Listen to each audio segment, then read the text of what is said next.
Hello everyone. Today I have Nzwisisai Dyirakumunda from Akanaka Blooms here with me online. She's going to be talking to us about her beautiful boutique flower farm in Meyerton in the south of Johannesburg, South Africa. Hi Tangerine, how are you doing? I'm You can call good, me. thank you. Thank you so much for joining me. A warm welcome on this breezy morning. I see it's sunshine there by you, but it's very cloudy here by me. Yes, very lovely sunshine out here in Joburg. Oh, wonderful. So thank you so much for making the time to chat with me today. I really appreciate that. I'm Tangerine. I'm the owner and educator and what I call the humanoid behind Floral Training with Tangerine. I offer both practical floral design skills, but I also do business training for aspiring wedding and event floral designers. And what I'm hoping to achieve with this chat today is to share a deeper understanding of our flower growing industry in South Africa, both on a large scale as well as on a small flower growing scale, because I really think that this can help our event floral design industry grow, and it will also help us to connect better with each other, to connect the dots. What I want to do is just basically connect all the people and networking so that we can all enjoy the beautiful flowers that you grow. So I've got a couple of questions that I'm going to be asking you today, and I'm going to jump right into it now. Nzwi, I am curious. I'm also sure a lot of our listeners' first curiosity would be, how did you become a flower farmer? So I know that you also are a practicing attorney, you are a mom, you're a wife. I mean, that's quite demanding. How did you get into boutique flower farming? This is a personal journey, and we'll get into that at some point. In 2018, I wanted to grow artichokes. Like I said to my husband, "Boy, you must get me a piece of land. I want to grow artichokes." Yes. It never happened. Then sometime in December 2019, I just had that urge. I want to grow something, but I just didn't know what it is I wanted to grow. I came across Florette's website. She's an American flower farmer, very influential in the flower industry. I bookmarked the website and I said, well, another day. COVID came to March 2020. We're locked down, lots of time on my hands. Went back to that bookmarked website. I researched, I looked at it, and I said, this could be something I could grow. So I'd been toying with a lot of other ideas, picking nuts. What is it that I wanted to grow? I just wanted to grow something. Yes. Then flowers intrigued me, and their beauty, how we use them for all sorts of occasions: sympathy, love, joy, congratulations. We celebrate, mourn with flowers, and that just sort of, I think, part of my personal journey to finding my personal healing. Flowers spoke to me, and that's how it sort of just began. So I did my research, and then I started looking for a piece of land to grow the flowers. And eventually in November 2021, I broke ground and put in my first dahlias. Those are the flowers that I started growing. Wow. So I went a lot of research into it. That is, that's actually quite an interesting story. And if I can just make a personal comment as well from my side, definitely there is a very positive energetic exchange, and we're talking about a little bit about a metaphysics world, but there is just a very magical exchange between flowers and, in fact, probably all plant material and humans that is just absolutely calming and, as you say, healing. And it is just absolutely magical to get into that. That's very exciting. And who would you say? That's how I ended up. Yeah. And who would you say can you supply flowers to? What would be your typical market? Who will enjoy your flowers the most? So at the moment, I'm growing seasonal flowers because I grow open field under shade net.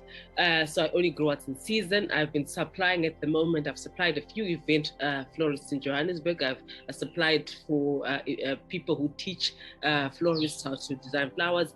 I've been supplying to artisanal grocery stores in Johannesburg. I've supplied directly to individuals. I've been selling at a farmer's market over the weekend.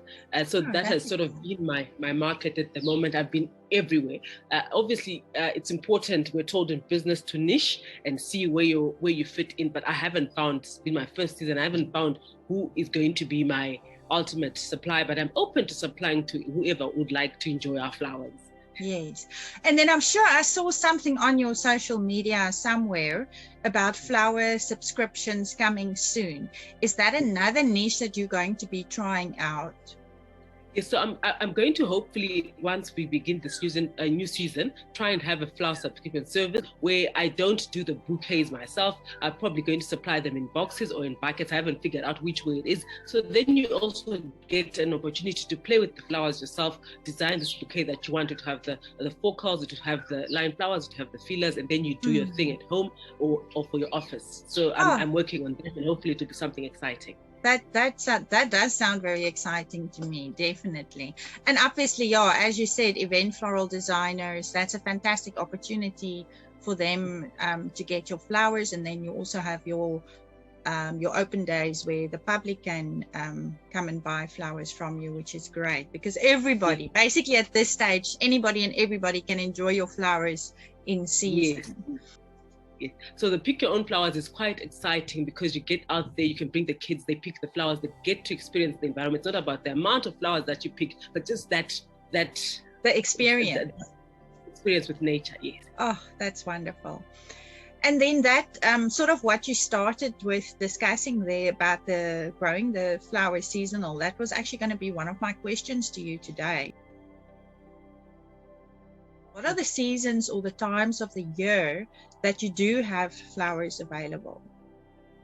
So at the moment, I started growing in November. That was sort of going out of spring into summer. So I had flowers in summer and early autumn. But my hope is that eventually I'll have flowers more year round. And at the moment, I don't have much flowers. I've got anemones and ranunculus coming out, but I don't have much. So my hope is that I have flowers all year, but definitely spring, summer, and autumn are going to be our big seasons. So we should have lots of whatever is in season at that stage. We're doing a lot of research to find out what's out there, what's exciting, what new things can we bring into the South African market, and hopefully interest our florists and planners. Oh, that is wonderful. And that also then leads me to the next question, talking about what flowers you can bring into the market.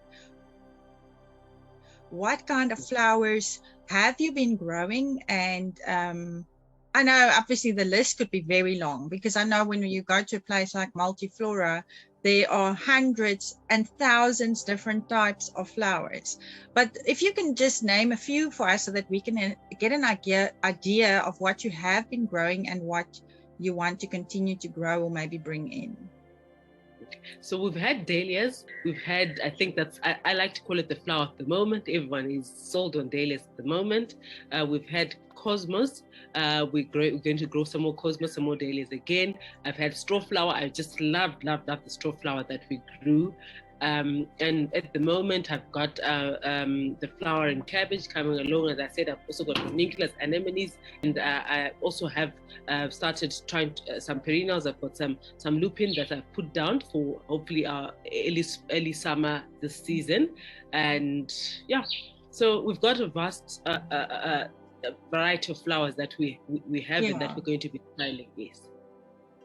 Sure, that is very, very exciting. And then obviously within each of those flower types, I'm sure there are also so many different varieties that you can choose from or grow. And obviously, depending on the size or of the scale of your farming, there's only so many different varieties that you can do. But that is very, very exciting. So as an event floral designer, because that's inherently how I got into education, is I am an event floral designer, and that's obviously where my speciality lies in education.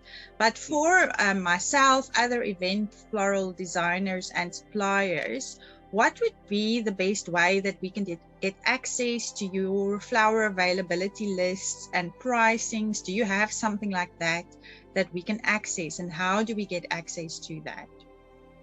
So I have a WhatsApp broadcast list that I send out weekly of what is available with the prices. I'm also setting up my website, and soon I also have an email subscription list where you subscribe to the list and you get that list of what we have available. You can also contact me directly via my email or my WhatsApp. It's, as long as you contact me during working hours, you'll get a reply. I would think that most people would get that, but yeah, that is quite important. Then I was wondering, in terms of, say we now have the list and we've placed an order, do you offer a delivery service, or is it only collection? And what are the procedures around collection or delivery? What do you offer? Okay, so I my first season I was delivering in Randburg and surrounds, because while I grew in Merton, I live in Randburg. So Randburg, Stanton, I was delivering flowers. Yeah. I'm going to reassess that due to certain change in my circumstances and see how it goes. And I would prefer that people collect flowers where they can collect their flowers from me. I've got those arrangements in place for collection, but we can work around with each other and see what's going to work. I'm a new business. I'm finding my feet, finding myself, finding what works. So we can definitely work together to see what is the most suitable arrangement for my business and yours. You are in the south of Johannesburg? Yes. Okay. And how far are you out of, if I can say, out of Meyerton? Okay, so we're about a 10-minute drive out of Merton CBD on agricultural holdings. So Merton is predominantly industry and agricultural holdings. Yeah. Okay, so just to get our listeners an idea of where you are located for their collection. We just think or collection would be in Randburg if you're living in Randburg, and if you're in the south of Joburg, it would be if you're in Joburg North, it would be Randburg. If you're in the south of Joburg, then would be Merton. So because I live in Randburg. Okay, that makes sense. Yes, that definitely makes sense. And that would be most days of the week, I'm assuming, that people can collect. Yes, definitely. Okay, excellent. Then I've seen Akanaka Blooms pop up on other social media accounts like Hort Couture Flower Collective. Can you tell us a little bit more about this collective, or if I can call it an initiative? And obviously, how are you associated with that? Okay, so the collective is a group of small flower farmers in South Africa that came together. So we all saw each other on social media, started chatting to each other. So we're all small, we're all trying to start up, and we reached out to each other. I spoke to Taryn from Flourish, spoke to Joe, spoke to Susie. Eventually we all came together. This one had spoken to this one, formed a WhatsApp group. It really started as a WhatsApp group. How do we collaborate with each other? How do we share resources? How do we share ideas with each other to just grow our small flower farmers? And from there, the collective was born. We're still finding our feet and just seeing how we can all come together and form a collective or an initiative that assists aspiring and people who want to go into flower farming. So we don't have and lots of members at the moment, just us, the nuclear group at the moment, but we hope to then just grow. But it's been a wonderful way to share resources, share ideas, pull together resources, order things together, and it's been amazing.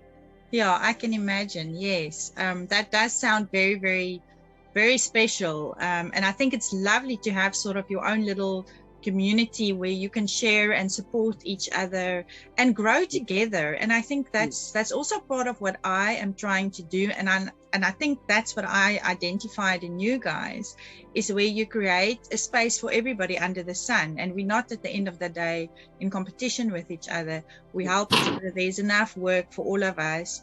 And also with Hort Couture, of course, all of you are in different locations, servicing different markets. but yet you are there for each other. And I think that's really, really beautiful. And it's important as well to create something like that. No, definitely we compete and still have healthy competition. Yes, of course. Nothing wrong with healthy competition. I also see there is more and more urban flower farms starting up. And what I wanted to know, and I think our listeners really would like to know, if they had a really small patch of land, so say 6 meters by 3 meters, which is quite big in terms of land value if you're living in the city, because I'm talking urban farming, but it is very small, I would think, in terms of your flower farmer sort of setup. And if one wanted to grow flowers, what would your advice be? Is it even possible? Where do you start? What would your advice be? I think it's definitely possible to grow on a small scale, very small scale. We've got 2 of our collective members that are growing on their properties. Lisa from Wildly Sown and Taryn from Flourish. They grow on their urban properties, small pieces of land, and they're doing well. They're able to. You don't need lots of land to grow flowers. Okay. So once you sort of know how to do your spacing and what it is that you need to grow. So you say, maybe I want to supply my street with flowers and sell flowers to those people. So you know that my market is X. I need X amount of floral focals. I need so many fillers. I need so many of that. And then you just grow what you need to grow on a small piece of land, and you can still run a little business and it's sustainable. So it's definitely possible. I think we are used to seeing so many big pieces of land and think that's the only way you can grow flowers. I grow on 5 acres, on a 5-acre piece of land. At the moment, I've been growing on half an acre, so it is definitely possible to grow small. Okay, yes, that is small. And then in terms of supply and demand, so we were actually talking about having healthy competition in the industry. But would you say there is room for more speciality boutique flower farms in South Africa? I think so. I mean, the pie is big enough for everyone. I think the difficulty is we all want half the pie. As opposed yeah, that is a problem. We don't want to share. So there's enough for everyone. I think if we all came together and understood that we could, I mean, look at Pick and Pay, Checkers, Woolworths, Boxer, supermarkets, ShopRite, they're all out there and they all thrive. So definitely we can thrive. The Spaza shop is thriving despite Pick and Pay having their business. So there is space, in my view, for everyone out there to start out and see if it works for them. Obviously, it's not going to work for everyone. What might not work for me in 3 years' time, it may work for me in 3 years' time. But you just need to go there, find yourself, is this what I want to do? Yeah. So I know that you have mentioned Florette. But what I would like to know, who would you say has been your biggest inspiration and influencer on your flower farm journey, specifically in South Africa? So here in South Africa, I'll say my biggest inspiration has been the collective ladies. Just us, someone just saying, this is what I want to do and going for it. For me, that has, they've inspired me in so many different ways and our different personal journeys. But there's a lady called Karine van der Berg. She runs a flower farm in Randfontein here in South Africa. I think it's called Lily Valley. She was just phenomenal. I gave her a call through a contact that I got in Holland, and she opened her farm to her husband and I, and just spent 2 hours with us talking to us about flower farming. Yes, she grows on a large scale, but she just gave us her time. I found that very few people can do that, and even though I'm not necessarily her competition because my scale is small and we're probably supplying a different market, but she was just, I'm grateful for her kindness and her generosity at the beginning of my journey. Did I hear correctly? You got her details from somebody in Holland? Yes. How weird is that? Here we are sitting in the same country, and yet the flower industry abroad has helped our Yes. industry grow. I just think that is such a wonderful story. It was really amazing, and that she was open to having a chat with us. So we drove out and spent 2 hours with her. Yes. Beautiful. And that is true passion. What would you say would be the 5 top things you wish somebody told you, or the 5 top things that you wish you knew before you started your flower farm? Gee. First thing is, it is hard work, really hard work. So like, oh, flower farming is hard work. No, it is really hard work. You are going to kill seedlings. So if you need 1,000 plants, don't buy 1,000 seedlings. You're going to kill them, some of them. That's interesting. So know that. Grow what sells, not what you like. Yes. I've got flowers that I like, but no one's going to be interested in those. So you've got to see what your market wants, not what you feel works for you. So I think those are the 3 things that I can sort of think top of my head that we all need to be aware of in getting into this business. And it's very similar in our event floral design industry. New floral designers, especially people that are not established, really need to realize that they need to do what sells. So it's not just about your own style or your own creativity, although depending on what it is, that could totally make your business, but it can also break your business if you're not willing to be flexible. Yes. In terms of what the market actually wants. Tell us more about the name of your business. Where does it come from and what is the meaning? Okay, so Akanaka Blooms, Akanaka is a Shona word, I'm Shona, which means beautiful or wonderful. So Akanaka Blooms is beautiful blooms. That name was born out of pain that I experienced. I've lost 2 pregnancies. One hurts me more than the other. I was pregnant with a girl. We named her Makanaka, which means you are wonderful, you are beautiful. And during my time, when I get pregnant, I get very sick. So I spend most of my time at home. So during this time, I just spent so much time in the garden. I would be watering plants. I would be doing this and that. I just spent so much time with this baby. It's just a few days, shy of 24 weeks, I went to the gynae. I'd lost my baby. There was no heartbeat. And so that was in 2018. And I said that this is born out of pain that I'd experienced. So then that's sort of just when I decided this is what flowers I was going to grow. I thought, what better way to honor a memory than to name the business after her, in light of the fact that we'd spent so much time in the garden together and tending to my vegetables and my flowers.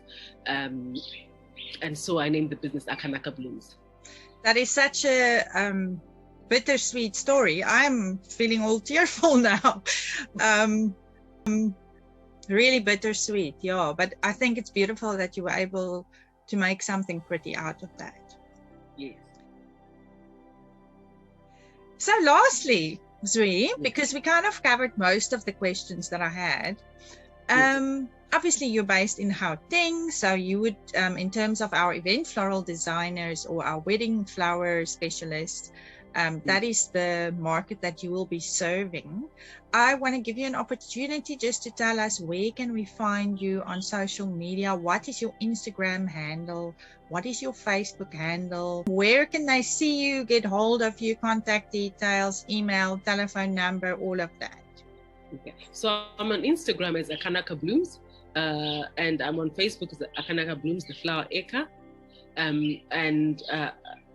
You can email me, WhatsApp me on 071 854 7712. We're open at our farm for pick your own on selected Saturdays. I let you know on my Instagram or Facebook when we're open for pick your own. And we're located in Meyerton at 136 Christian Road, Homelands Agricultural Holdings. That is in Meyerton. So if you put it into your GPS, you will get Google. You're on Google Maps. Yes. That's great. That makes it so much easier for people. Just type it in and it takes you there. Yes. Yeah. Oh, that is fantastic.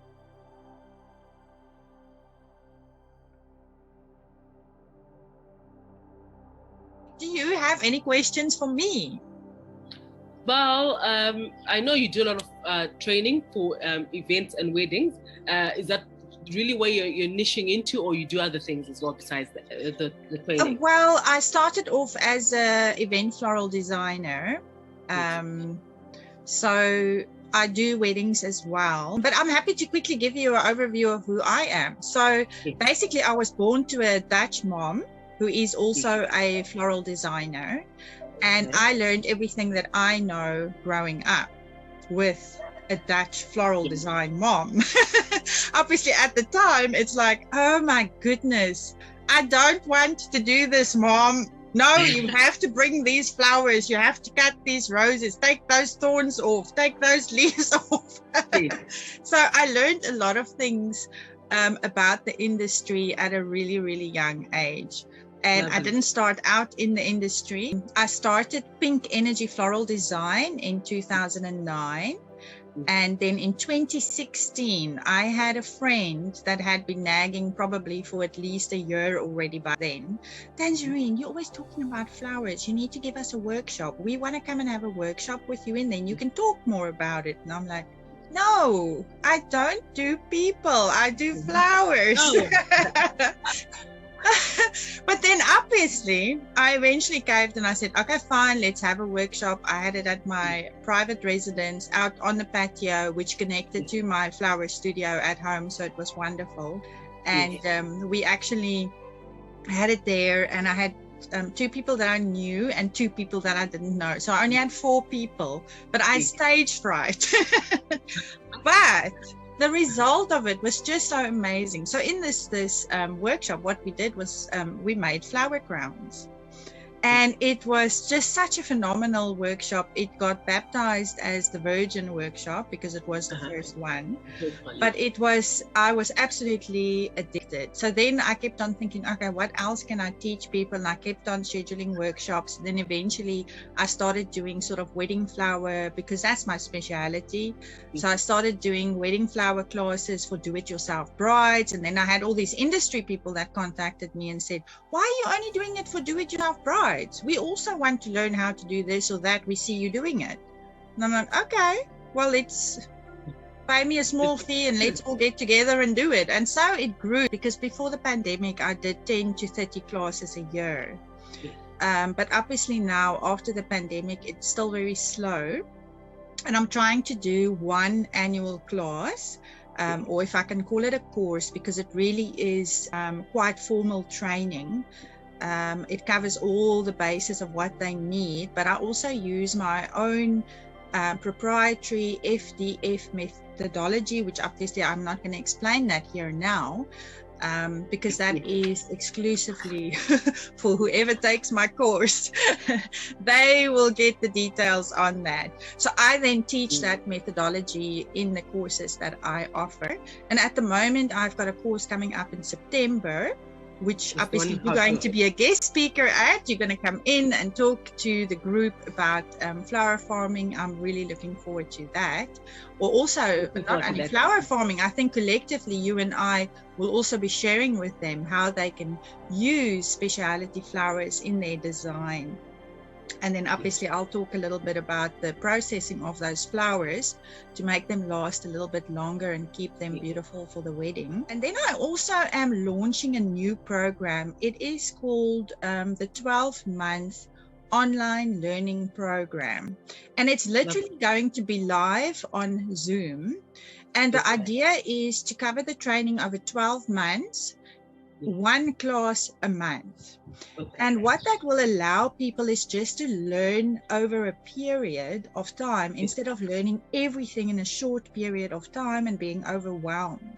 So it gives them space in between. And there we're going to be doing actual practical classes as well as theory classes, and that's all going to be online, which means anybody from anywhere can do. People can enroll to be in it for 12 months.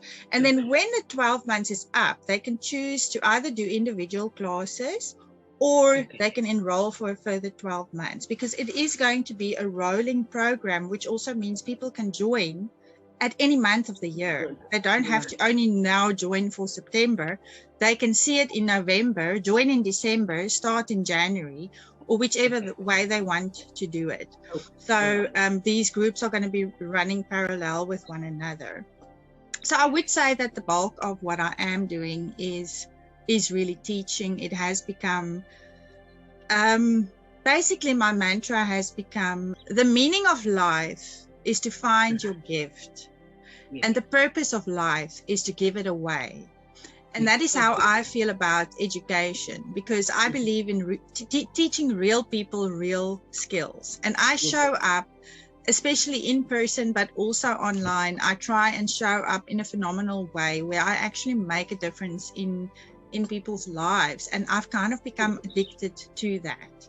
So, so it will ruffle people's feathers though, but not in a bad way, in a good way, because it encourages people to grow and to become more and to expand as a person and to work through all the hard stuff that actually keeps us from growing.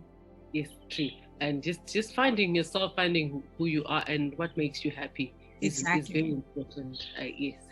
And somehow flowers make my job easier then, because they kind of helping the people along all that by themselves. That's because of that wonderful healing and positive, beautiful, fresh energy that you get from working with flowers. Thank you so much. I really want to thank you for joining me today. I know you are very, very busy, and I really appreciate you taking the time out to do this and to share with everybody your passion and going forward. And I really think we need to do something like this again soon. So definitely. Thank you so much. I enjoyed chatting with you, and hopefully we can do this again sometime soon, and just spread the love, spread the beauty, and see where it takes us. Exactly. Thank you so much. Thank you. Have a lovely day further. Enjoy it. Bye.